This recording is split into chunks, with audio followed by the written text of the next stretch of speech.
लोकसभा चुनाव के लिए न्यूज 18 लेकर आया है 21 राज्यों के 518 लोकसभा सीटों का सबसे विश्वसनीय सर्वे।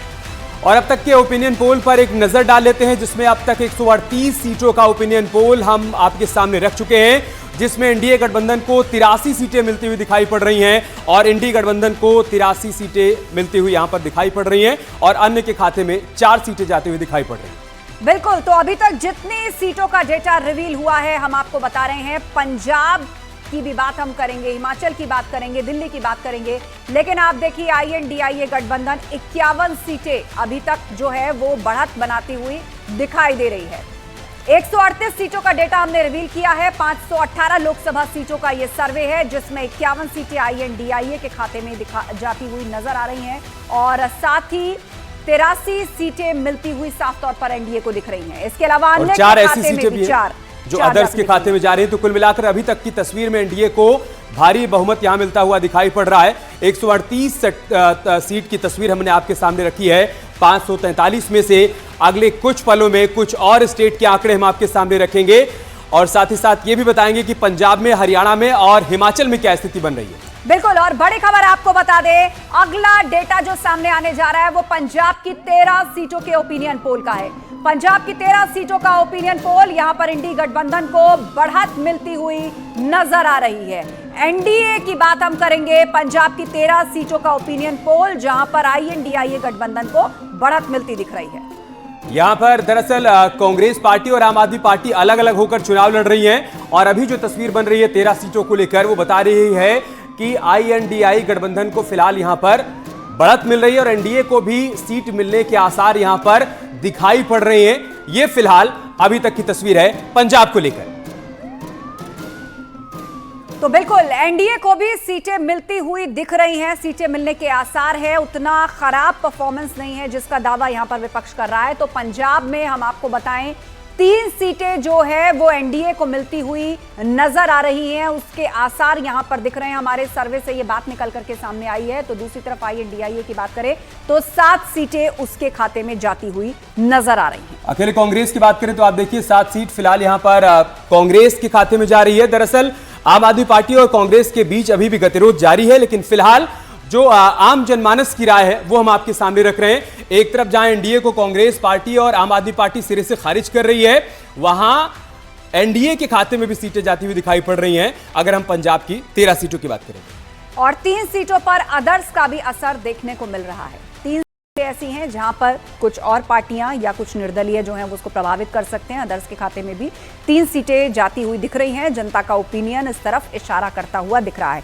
यानी पंजाब की हम ओवरऑल बात करें तो 13 सीटों में एनडीए को भी सीटें मिलने के आसार हैं। 3 सीटें, आईएनडीआईए 7 सीटें और दूसरी तरफ 3 सीटों पर अदर्स का असर नजर आ रहा है। तो ये पंजाब का डेटा है जो निकल करके सामने आ रहा है। एक बार फिर से आपको दिखा देते हैं, डिटेल से देखिए। यहां पर एनडीए की भी बात हो रही है 3 सीटें, आईएनडीआईए की भी बात हो रही है 7 सीटें और 3 सीटों पर असर अदर्स का भी साफ तौर पर देखने को मिल रहा है। पंजाब की 13 सीटों पर हमारे ओपिनियन पोल में जो निकल करके सामने आया वो इस ओर इशारा करता हुआ नजर आ रहा है। 2019 में अगर हम एनडीए की बात करें तो पंजाब में 4 सीटें एनडीए के खाते में गई थी और इस बार 3 सीटें मिल रही हैं।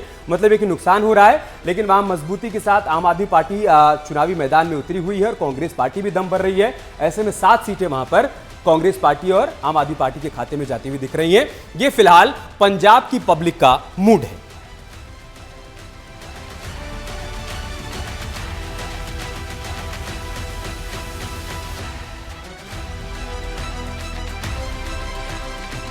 और चर्चा के लिए हमारे साथ गेस्ट पैनल लगातार स्टूडियो में जुड़ा हुआ है। हमारे साथ डॉक्टर कौशल कांत मिश्रा जी हैं, बीजेपी प्रवक्ता। हमारे साथ अनिल यादव जी हैं, कांग्रेस के प्रवक्ता। हमारे साथ सीनियर जर्नलिस्ट ज्ञानेश श्रीवास्तव जी और विजय उपाध्याय जी भी जुड़े हैं और समाजवादी पार्टी के भी प्रवक्ता थोड़ी देर में हमारे साथ जुड़ेंगे। तो ये जो पंजाब का डेटा है, डॉक्टर कौशल कांत आप ही से मैं इस पर कमेंट लेती हूँ। अनुराग भदौरिया जी भी जुड़ गए हमारे साथ, सपा प्रवक्ता, उनके पास हम चलेंगे, लेकिन उससे पहले कमेंट हम ले लेते हैं कौशल कांत जी से कि पंजाब का जो डेटा निकल करके सामने आ रहा है। आप देखिए यहाँ पर एनडीए काफी पीछे है, अदर्स भी हैं, वैसे उस पर भी इन्फ्लुएंस है 3 सीटों पर, लेकिन 7 आईएनडीआईए मतलब आम आदमी पार्टी और कांग्रेस का जो यहाँ पर गठजोड़ है ये काफी आगे है, दुगने से भी ज्यादा। आस्था जी, देखिए जिस तरह से पंजाब में भारतीय जनता पार्टी की परफॉर्मेंस रही है, पहले कुछ भी सीटें नहीं होती थी, अकाली दल के साथ हम सरकार में आते थे, पार्टिसिपेट करते थे, अब इंडिपेंडेंट हमारे सीटें बढ़ रही हैं। तो पूरे देश में जिस तरीके से एनडीए की एक्सेप्टेंस बढ़ रही है, मोदी जी के विकास के कार्यों की एक्सेप्टेंस बढ़ रही है, तो सभी जगह सीटों का नंबर बढ़ रहा है और आपके सर्वे भी यही दिखा रहे हैं। और सबसे बड़ी चीज है जनता का प्यार, किस बात पे? देश के नाम पे, राष्ट्र के नाम पे, देश को परिवार मानने वाले के नाम पे माना जा रहा है, ना कि परिवार को अपना देश मानने के वालों के लिए। तो इसलिए जहां तक देखें, पंजाब की जनता या पूरे देश की जनता, जब सबका साथ, सबका विकास, सबका प्रयास और सबके विश्वास के साथ डबल इंजन की सरकार जहां जहां चल रही, सब जगह विकास हो रहा है और इसी वजह से सारे देश की जनता मोदी जी को लाना चाहती है, तो पंजाब की जनता भी वही कर रही है।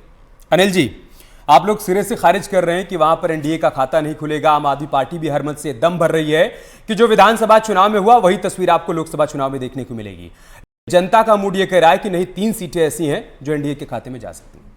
देखिए, पंजाब जो है वो बेहद ही इमोशनल स्टेट है। अगर आज आप देखेंगे तो वहाँ पर जो किसानों की एमएसपी की मांग है वो सबसे बड़ा इशू बना हुआ है और मैं समझता हूँ कि कहीं ना कहीं केंद्र की भारतीय जनता पार्टी तो दोषी है ही वहाँ पर। आपको याद होगा कि हरियाणा के बॉर्डर को इन्होंने क्रॉस नहीं करने दिया, लेकिन आम आदमी पार्टी की जो सरकार है कहीं ना कहीं उसकी भी कमियां रही हैं। जब एक किसान पर हरियाणा पुलिस के जवान की गोली लगी तो उस पर पोस्टमार्टम में भी कई दिन लगे, उस पर कोई कार्रवाई भी नहीं हुई, जबकि पंजाब सरकार को चाहिए था। तो मुझे लगता है कि ये जो स्टेट है, यहाँ पर किसानों का जो ये आंदोलन है इसका बेहद महत्वपूर्ण स्थान है और उसमें क्योंकि कांग्रेस पार्टी ने, हमारे नेता आदरणीय राहुल गांधी जी ने और खड़गे साहब ने ये कहा कि भाई जब इंडिया गठबंधन की सरकार बनेगी तो हम आपको एमएसपी का कानून बना कर देंगे और निश्चित तौर पर उसका फायदा हमें इस स्टेट में मिलेगा। और मैं समझता हूँ, हालांकि आपका अपना आंकड़ा है, लेकिन मेरा मानना यह है कि पंजाब में हमारी पार्टी इससे और बेहतर करेगी और सीटों का नंबर और ज्यादा। ठीक है। अनुराग भदौरिया जी हमारे बीच में। अनुराग जी, फिलहाल 2 स्टेट्स का टैली हमारे स्क्रीन पर है। एक तरफ हरियाणा, 10 की 10 सीटें एनडीए के खाते में जाती दिख रही हैं। आईएनडीआईए का यहां खाता नहीं खुल रहा है और ना ही अदर्स यानी कि निर्दलीय या जो अपने दम पर या किसी दूसरी पार्टी से चुनाव लड़ रहे हैं उनका कुछ यहां पर फिलहाल नजर आता है। दूसरी तरफ पंजाब है, यहां पर भी एनडीए का प्रदर्शन, ऐसा मानना है बीजेपी का कि उतना बुरा नहीं है, सुपड़ा साफ जैसी स्थिति नहीं है। 3 सीटें हैं और 3 पर इन्फ्लुएंस अदर्स का भी है। देखिए, बड़ी मजेदार बात है। मुझे तो समझ में नहीं आता कि भारतीय जनता पार्टी जीतेगी कहां पे। इन्होंने कहा कि पूरा देश उनका परिवार है, तो वही देश में तो किसान भी आते हैं। किसान के ऊपर क्यों आंसू गैस का वार होता है? उनके रास्ते में कील कांटे क्यों बिछाए जाते हैं? क्यों उनको तकलीफ दी जाती है? तो परिवार का हिस्सा है। छात्र भी परिवार का हिस्सा है, उन पे लाठियां क्यों बरसाई जाती हैं? उनका पेपर लीक हो जाता है, वो अपनी अधिकार की मांग करते हैं, क्या वो परिवार का हिस्सा नहीं है? बेटियां जिनको घसीटा जाता है न्याय के लिए, अपना न्याय का गुहार मांगती, मुझे न्याय मिले, तो परिवार का हिस्सा नहीं है। मणिपुर की बेटी परिवार का हिस्सा नहीं थी। कमाल की बात करते हैं आप, जो यहाँ पे बेरोजगार यूथ आत्महत्या कर रहा हो, परिवार का हिस्सा। तो कोई किस हिंदुस्तान के परिवार की बात करते हैं? कोई दूसरा हिंदुस्तान है तो बता दीजिएगा। दूसरी बात, एक नया पहले एक राजा होता था, राजा को खुश करने के लिए दरबारी होते थे। दरबारी जाते, राजा बोलते थे कैसा चल रहा मेरा, दरबारी सब खबर लाते, राजा एकदम चकाचक है। नहीं, आप मीडिया को कोस रहे हैं क्या अनुराग जी? मीडिया को आप मीडिया को कोस रहे हैं यहाँ पर। आप सीधे तौर पर कहिए ना कि आप ओपिनियन पोल जो न्यूज़ 18 ने किया है उसको खारिज कर रहे हैं। ठीक है, आपकी राजनीतिक मजबूरी है, चुनाव सर पे आप ये तो नहीं कहेंगे, लेकिन आप मीडिया को आप किस तरह के शब्दों से नवाज रहे हैं? समाजवादी पार्टी की सरकार में ऐसा ही होता था, ऐसा ही होता था। उस वक्त भी आप लोग आंकड़ों को या मीडिया द्वारा किए गए पोल्स पर प्रश्न चिन्ह लगाते थे और दरबारी जैसे शब्द का इस्तेमाल करते थे। मैं बात पूरी कर लूं। पत्रकारों के ऊपर तेल डाल करके जला दिया जाता था, उसकी एफआईआर भी नहीं होती थी। ऐसी गुंडों की सरकार चलाती रही समाजवादी पार्टी। तूने मीडिया के बारे में क्या पता? वो लोकतंत्र की बात करते हैं और मीडिया के ऊपर सबसे ज्यादा हमला करते हैं। इनके हिसाब से सारी एजेंसी, चाहे मीडिया हो, चाहे कोर्ट हो, चाहे इलेक्शन कमीशन हो, चाहे ईडी हो, चाहे सीबीआई हो, ये सर्वे जियो टैगिंग के माध्यम से किया गया है अनुराग जी। और इतना ही नहीं, हमने बेचैन क्यों है? चेक्स भी किए हैं जिस पर आप सवाल खड़े करें। बहरहाल इस बीच हिमाचल का आंकड़ा हमारे सामने आ रहा है, हिमाचल का डेटा हम रख देते हैं। हिमाचल की 4 सीटों का ओपिनियन पोल क्या कहता है वो हम आपको बताते हैं। ओपिनियन पोल में एनडीए गठबंधन का जलवा यहां पर देखने को मिल रहा है। इंडी गठबंधन के हाथ खाली रहने के आसार हैं। हिमाचल की 4 सीटों का ओपिनियन पोल ये कह रहा है कि एनडीए यहां पर मजबूत बढ़त की तरफ बढ़ रहा है और इंडी गठबंधन के हाथ यहां पर कुछ भी नहीं आने वाला है। ये संकेत हिमाचल से मिल रहे हैं। बिल्कुल, हिमाचल में बम्पर फायदा एनडीए को। एक तरीके से सुपड़ा साफ, आईएनडीआईए का खाता भी नहीं खुल रहा है, ना ही अदर्स का कोई असर है। 4 सीटें, 4 की 4 सीटों पर जो है वो एनडीए बढ़त बनाती हुई इस ओपिनियन पोल में नजर आ रही है। और बीजेपी के उम्मीदवारों की जो दूसरी लिस्ट जारी हुई है उसमें हमीरपुर से केंद्रीय मंत्री अनुराग ठाकुर मैदान में है, उनको टिकट दिया गया है, उनका गृह क्षेत्र भी है। 4 सीटें आती हिमाचल से, चारों पर ही मजबूती के साथ एनडीए यहां पर नजर आ रही है। मतलब 2019 की कहानी यहां पर दोहराई जा रही है। हमारे साथ ज्ञानेश श्रीवास्तव जी जुड़े हुए हैं। ज्ञानेश जी, हिमाचल में एक बार फिर से 2019 की कहानी दोहराई जा रही है।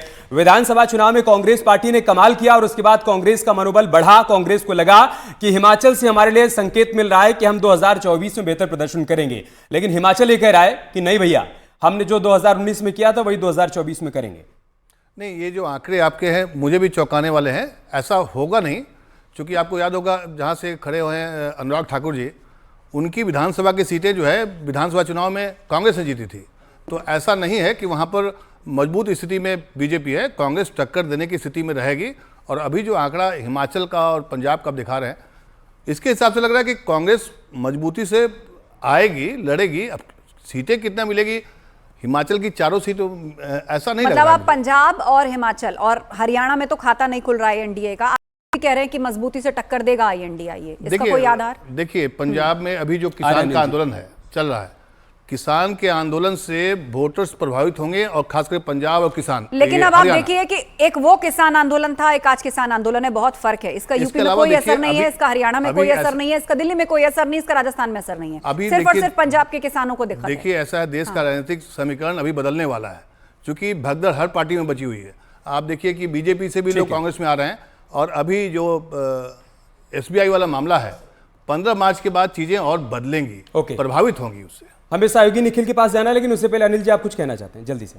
बार बार ये कहा जा रहा है कि भाई हरियाणा में 10 सीटें भाजपा को मिल रही हैं। मैं तो ये जानना चाहता हूं कि 10 सीटें कैसे मिल जाएंगी? इनके सिटिंग सांसद तो कांग्रेस पार्टी ज्वाइन कर रहे हैं। एनडीए को एनडीए को मिल रही है। एनडीए में कहां बचा कुछ? जेजेपी तो चली गई ना, जेजेपी ने तो के साथ तो चले गए, उनके साथ धोखा हो गया, वो छोड़ के चले गए। कहां बीजेपी पे कुछ बचा है? और दूसरा, आप शायद भूल गए होंगे, जो वो पहलवान बेटियां थी ना, जाटों की नाक नहीं थी, वो उस हरियाणा की इज्जत थी जिसको सरेराह दिल्ली की सड़कों पर घसीटा गया। और तो और उसके जो आरोपी थे बृजभूषण शरण सिंह, उन्होंने कहा दबदबा कायम रहेगा, पूरे नेशनल चैनल्स पे चलाया गया। तो हरियाणा उस बात को माफ कर देगा क्या? आज जेजेपी अपनी इज्जत बचाने के लिए गठबंधन तोड़ रही है और मैं समझता हूं कि इन सीटों पर इंडिया गठबंधन आएगा। ओके, मेरठ के लोग क्या करेंगे? आएंगे कौशल पंत, आपने बेइज्जत किया उनको, खाली की बेटियों को भूल ये इनको भूल जाए। हरियाणा में ना बोले, हरियाणा में ना बोले, हरियाणा में ना बोले। बृजभूषण का नाम आ गया तो गलत लग रहा है आपको, खराब के ऊपर राजनीति करने में। हरियाणा की बेटियां नहीं, आपकी बेटियां सब जनता के हाथ में। वन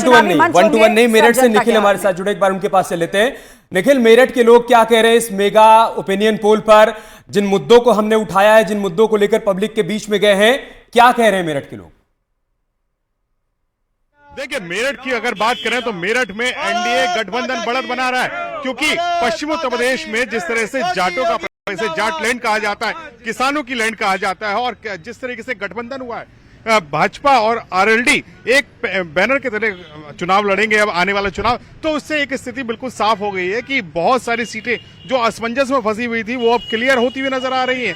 बात करें अगर मेरठ की, तो मेरठ में यहाँ 3 बार से सांसद भाजपा का है और अभी भी जो लोगों का रुझान है वो भाजपा की तरफ है। मैं आपको दिखाना चाहूंगा, मेरठ के ये लोग हैं, ये मेरठ का बुढ़ाना गेट इलाका है जहां पर गज्जक बहुत फेमस है और यही के ये लोग हैं। ये बताएं किस तरीके से आप क्या सोच रहे हैं, किन मुद्दे को लेकर चुनाव होगा और कौन बढ़त बना रहा है? मुद्दा तो बिल्कुल स्पष्ट है, देश की जनता ने मन बना लिया है। रामलला विराजमान हो चुके हैं और मथुरा की बारी है, काशी में बाबा भोलेनाथ आ चुके हैं।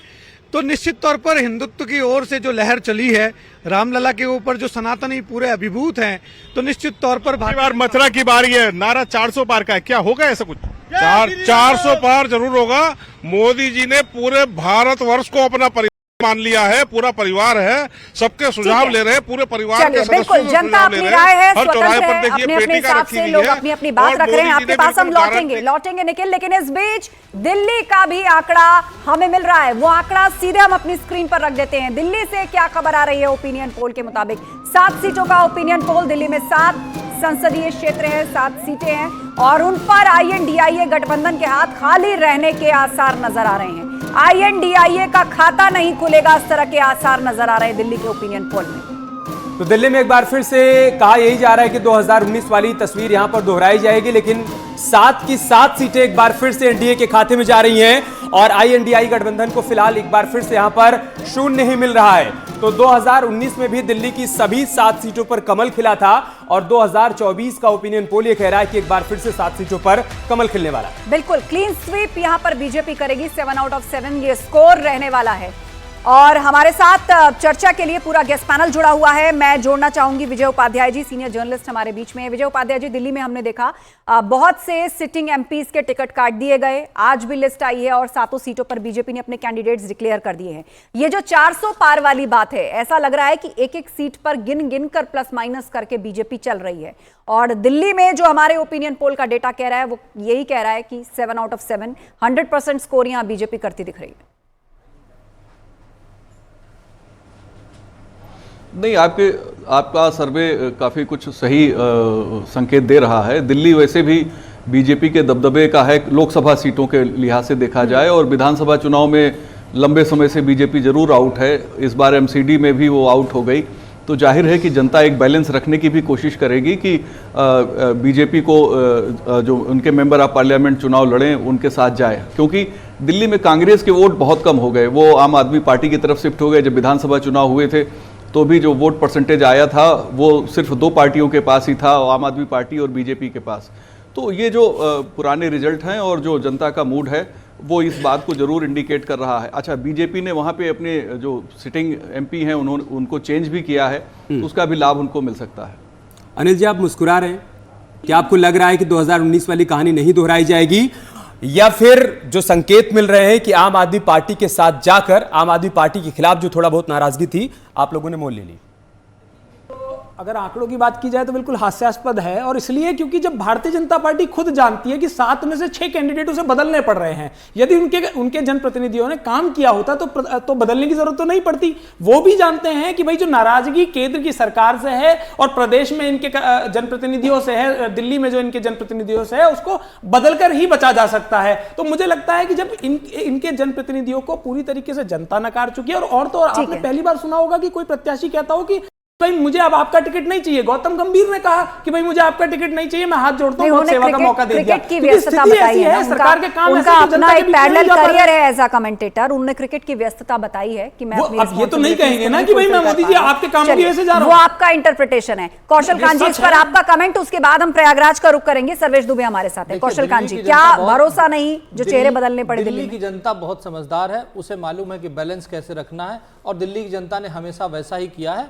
और जैसा कि ओपिनियन पोल बता रहे हैं, और इसके पहले भी आपने देखा कि लोकसभा में हमेशा बीजेपी जीत के आती है, और एक बार अब उसने गलती कर दी है, मुझे लगता है कि जनता ने गलती कर दी। सुन लीजिए, जनता ने गलती कर दी। सुन लीजिए, मतलब जनता गलती करती है, भारतीय जनता पार्टी सब ठीक करती है। आपको ना चुने तो जनता की गलती है। इसलिए आप देख रहे हैं घमंड। अगर शराब अरे भाई साहब, आपकी अरे भाई साहब, सरकार गलती करती है, जनता गलती करती है। डेमोक्रेसी में जनता जनार्दन घोटाले किए जाएंगे और घोटालेबाजों को दे करके मानती है गलती की, तभी घोटालेबाज आज तक बाहर है। उसी तरीके से शराब के जनता जनार्दन होती है, जनता जनार्दन होती है डेमोक्रेसी में। जनता जनार्दन मत लगाइए, सजा दे रही है जनता जनार्दन। ये आंकड़ा उल्टा हो जाएगा, घोटालों को भगा दिया है जनता जनार्दन। ऐसे पूर्व के भी कई उदाहरण है, ऐसे बहुत से राज्य हैं जहां पर विधानसभा चुनाव में जनता ने किसी पार्टी को मौका दिया है तो लोकसभा चुनाव में जनता ने दूसरी पार्टी पर भरोसा जताया है। और जिस तरह अभी वरिष्ठ पत्रकार हमारे साथ जुड़े थे विजय उपाध्याय जी, उन्होंने कहा कि जनता भी कई बार बैलेंस बनाने की कोशिश करती है। प्रयागराज का रुख कर लेते हैं, हमारे सहयोगी सर्वेश दुबे हमारे साथ जुड़े हैं और उनके साथ प्रयागराज की जनता भी है। सर्वेश, क्या कह रही है वहां की जनता? बहुत से सवाल आज हमने पूछे और मोदी सबसे बड़ा फैक्टर बनकर के उभरे हैं इस पूरे ओपिनियन पोल को अगर हम एक तरह से सम अप करने की कोशिश करें। आईएनडीआई गठबंधन कोई मजबूत विकल्प देने में नाकामयाब होता दिख रहा है। बेरोजगारी, महंगाई और कानून व्यवस्था बड़े मुद्दे बनकर उभरे। जनता का क्या मानना है? देखिए, निश्चित तौर पर संगम नगरी प्रयागराज की अगर हम बात करें तो प्रयागराज वो धरती है जहां से देश निकलकर पूरे देश में जाता है और देश को 4 प्रधानमंत्री देने वाला ये शहर है। यहाँ की प्रबुद्ध जनता क्या सोचती है, 2024 को लेकर क्या मुद्दे रहने वाले हैं, और न्यूज 18 का जो ओपिनियन पोल है जिसमें कि एनडीए को बढ़त मिल रही है उसको लेकर क्या कहेंगे। विपिन जी, सबसे पहले आपसे जानना चाहेंगे, आप प्रबुद्ध हैं, तमाम चीजों पर पैनी नजर रखते हैं, तो किस तरह से आप मानते हैं 2024 के रण में क्या लड़ाई रहने वाली है और प्रयागराज की जो सीटें हैं खास करके पूरे मंडल की, इस पर क्या असर दिखेगा? देखिए, बहुत क्लियर है इस बार राम मंदिर का मुद्दा जो लोगों के दिल में था ये था कि हम तारीख नहीं बताएंगे और ये सारी चीज़ें थी, अब एकदम क्लियर है और समाज के सामने एक संदेश है कि भारतीय जनता पार्टी के अलावा कोई भी व्यक्ति किसी को वोट देना चाहता ही नहीं था। और कारण भी साफ है। अब कोई विकास में देख लीजिए तो भारतीय जनता पार्टी ने सबसे बढ़िया काम किया है। लोगों तक जन जन तक अनाज पहुंचाया है। किसी भी क्षेत्र में पर्यावरण पर काम किया है, रोड पर काम किया है, चौमुखी विकास है, शिक्षा पर काम किया है। तो कहीं पर भी ये नहीं दिखता कि भारतीय जनता पार्टी के अलावा कोई किसी और को वोट देगा। वैसे आपको क्या लगता है कि 2024 में क्या मुद्दे वाले हैं, और जिस तरह से न्यूज 18 ने अपना ओपिनियन पोल किया जिसमें एनडीए को बढ़त मिल रही यूपी में, उस पर क्या कहेंगे? देखिए, विपक्षी दलों के पास कोई मुद्दा अब शेष रह नहीं गया है। भारतवर्ष में, खासतौर से हम लोग उत्तर प्रदेश में हैं, यहाँ सबसे बड़ा मुद्दा राम मंदिर का था, जिसमें हमेशा विपक्षी कहते थे कि मंदिर वहीं बनाएंगे, तारीख नहीं बताएंगे। वो सारे मुद्दे अब हल हो चुके हैं। भगवान राम अयोध्या में विराजमान हो चुके हैं और मोदी जी के विकास कार्यों को भाजपा सरकार, तो राम मंदिर भी एक बहुत बड़ा मुद्दा है और 66% लोगों ने माना है कि हाँ, राष्ट्रीय एकता और सद्भाव का प्रतीक है। वो तस्वीर भी हमने रखी।